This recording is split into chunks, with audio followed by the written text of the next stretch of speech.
Washington ভিত্তিক গবেষণা সংস্থা গ্লোবাল ফিনান্সিয়াল ইন্টিগ্রিটি বলছে 2015 সালে বাণিজ্যিক কারসাজির মাধ্যমে বাংলাদেশ থেকে প্রায় $6 বিলিয়ন বিদেশে পাচার হয়ে গেছে। বাংলাদেশি মুদ্রায় এটি প্রায় 50,000 কোটি টাকার সমপরিমাণ। বাংলাদেশে পণ্য আমদানি রপ্তানির সময় এই কারসাজি করা হয়েছে বলে প্রতিবেদনে উল্লেখ করা হয়েছে। বিশ্বের বিভিন্ন দেশ থেকে পণ্য আমদানি রপ্তানিতে কারসাজির মাধ্যমে কিভাবে অর্থ পাচার হয়ে গেছে তার একটি চিত্র এই প্রতিবেদনে উঠে এসেছে। বাংলাদেশ থেকে টাকা বেরিয়ে গেছে দুইভাবে। একটি উপায় হচ্ছে পণ্য আমদানির সময় কাগজপত্রের বেশি দাম উল্লেখ করে টাকা পাচার, আরেকটি হচ্ছে পণ্য রপ্তানি করার সময় কাগজপত্রের দাম কম দেখানো। রপ্তানির সময় কম দাম দেখানোর ফলে বিদেশি ক্রেতারা যে অর্থ পরিশোধ করছে তার একটি অংশ বিদেশেই থেকে যাচ্ছে। বাংলাদেশে আসছে শুধুমাত্র সেই পরিমাণ অর্থ যে পরিমাণ অর্থের কথা দেখানো হচ্ছে, অর্থাৎ কাগজপত্রে যে দাম উল্লেখ করা হয়েছে সেটা। জিএফআই এর প্রতিবেদনের সূত্র ধরে অর্থনীতিবিদ ডক্টর দেবপ্রিয় ভট্টাচার্য বলেছেন, বাংলাদেশ প্রতি বছর যে পরিমাণ অর্থ বৈদেশিক সাহায্য হিসেবে পায় সেটির প্রায় 3 গুণ টাকা পাচার হয়েছে 2015 সালে। রিপোর্ট পর্যালোচনা করে ডক্টর ভট্টাচার্য বলেন, শুধু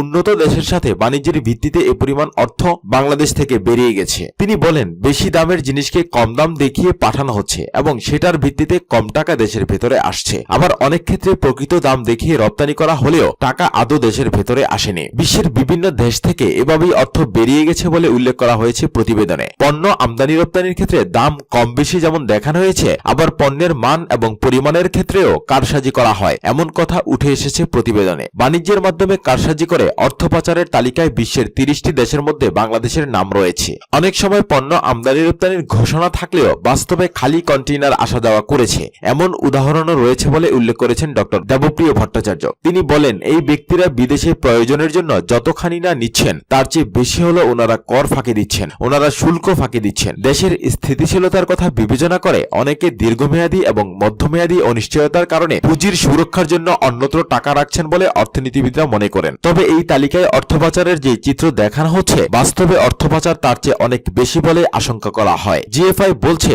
তারা যে পরিসংখ্যান তুলে ধরেছে সেটি খুবই কম হিসেব, কারণ তারা যতটুকু আনুষ্ঠানিক পরিসংখ্যান পেয়েছে সেটির ভিত্তিতে অর্থ পাচারের তথ্য তুলে ধরা হয়েছে। বাণিজ্যের ক্ষেত্রে অনেক কারসাজি হয় যেগুলোর প্রকৃত চিত্র উঠে আসে না। একই কথা বলেছেন অর্থনীতিবিদ ডক্টর আহসান মনসুর। তিনি বলেন, শুধু বাণিজ্যের পরিসংখ্যান দিয়ে পাচারকৃত অর্থের পরিমাণ জানা সম্ভব নয়। বাণিজ্য কারসাজির বাইরে একটি বড় অঙ্কের টাকা দেশ থেকে পাচার হয় হুন্ডির মাধ্যমে এবং এর কোনো পরিসংখ্যান নেই বলে ডক্টর মনসুর উল্লেখ করেন। তিনি উদাহরণ দিয়ে বলেন, কেউ যদি বাংলাদেশ থেকে বাড়ি বিক্রি করে বিদেশে টাকা নিতে চায় তাহলে বাড়ি বিক্রেতা তার টাকা হুন্ডি ব্যবসায়ীকে দিয়ে দেবে। একই পরিমাণ বিদেশি মুদ্রা বিদেশে অবস্থানরত আরেকজন হুন্ডি ব্যবসায়ী বাড়ি বিক্রেতার অ্যাকাউন্টে জমা করে দেবে। তিনি বলেন, অনেকে বিদেশে টাকা পাচার করে কারণ তারা সেটি দেশে ভোগ করতে পারছেন না। এছাড়া নিজের এবং পরিবারের ভবিষ্যৎ নিরাপত্তার কথা বিবেচনা করেও অনেকে টাকা পাচার করে বলে উল্লেখ করেন ডক্টর মনসুর। প্রিয় দর্শক শ্রোতা, আমাদের এই ভিডিওটি যদি আপনাদের ভালো লেগে থাকে তাহলে লাইক এবং শেয়ার করবেন, আর নিত্য নতুন খবর সবার আগে পেতে আমাদের চ্যানেল সাবস্ক্রাইব করে আমাদের সঙ্গেই থাকবেন। ধন্যবাদ আপনাদের সবাইকে।